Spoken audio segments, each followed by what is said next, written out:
Hello అండి, అస్సలాము అలైకుం. అందరికీ నమస్తే. Welcome to our channel Johnny vlogs. ఈరోజు ఒక కొత్తదేం కాదులేండి, పాత రెసిపీ. కాకపోతే ఇప్పుడు పిల్లలకైతే నిజంగా తెలియని రెసిపీ అనమాట. ఎందుకంటే ఇది మా తాతప్పుడు నాకు బాగా గుర్తు. వాళ్ళు ఎందుకు చేయాలనిపించింది, మా పిల్లలకు తెలియదు, చూపిద్దామని చెప్పేసి. ఇప్పుడు పిల్లలకైతే పిజ్జాలు, పిచ్చి పిచ్చి వంటలు అంటే తెలుసు. ఈ పాతకాల వంటలు అంటే అస్సలు తెలియదు ఇప్పుడు పిల్లలకి. అందుకోసం ఒకసారి ఇలా వీడియో తీద్దాం, పిల్లలు కూడా పెట్టినట్టు ఉంటుందని చెప్పేసి నేను తీస్తున్న వీడియో అండి ఇది.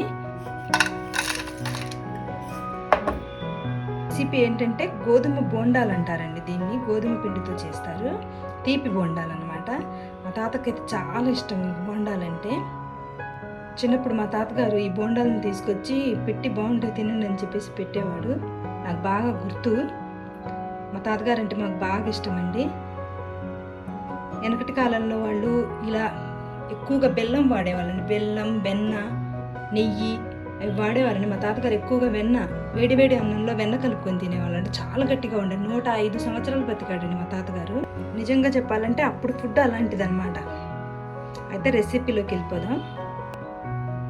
ముందుగా పెరుగు తీసుకుంటున్నాను. పెరుగు, బేకింగ్ సోడా, రెండింటిని బాగా కలుపుకోండి.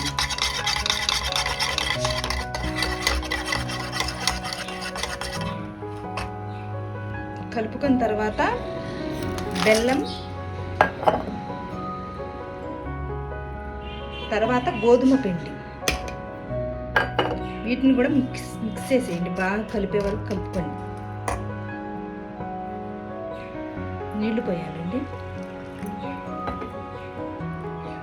దీన్ని కలిపిన తర్వాత అంటే నేను కొంచెం పచ్చి కొబ్బరి వేసుకుంటున్నాను. నేను ప్రతి దాంట్లోనూ వాడతాను, ఎందుకంటే పచ్చి కొబ్బరి పిల్లలకి చాలా మంచిదండి. మీకు ఇష్టం లేదనుకోండి, స్కిప్ చేసేయండి. ఇష్టమైతేనే వాడుకోండి. ఇలాచీ పౌడర్, కొంచెం ఒక చిటికెడు ఉప్పు అండి, ఇది రుచి కోసమే.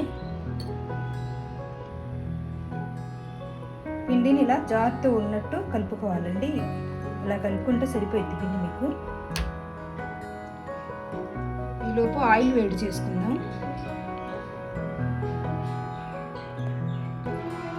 నూనె వేడైందండి. ఇలాంటి ఒక గరిటె తీసుకొని చిన్న చిన్న బోండాలు వేసుకోండి.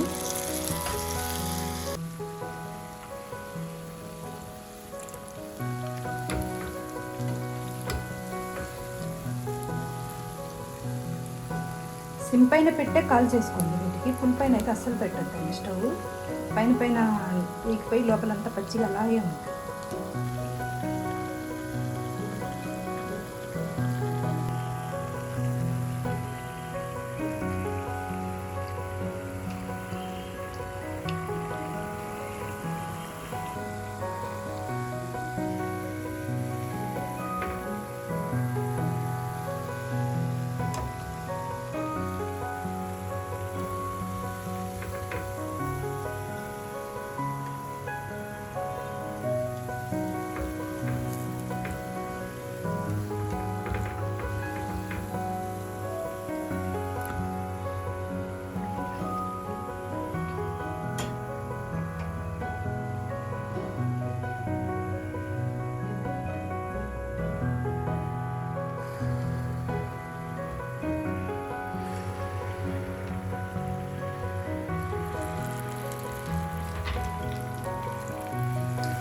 ఈ బోండాలండి వేడిగా తిన్నప్పుడు ఒకలాగా ఉంటాయి, చల్లబడ్డాక ఇంకో రుచిగా ఉంటాయండి. చాలా బాగుంటుంది. బెల్లంతో చేసాం కాబట్టి, బెల్లం గోధుమ పిండే మేము వాడాం కాబట్టి హెల్త్కి కూడా చాలా మంచిది.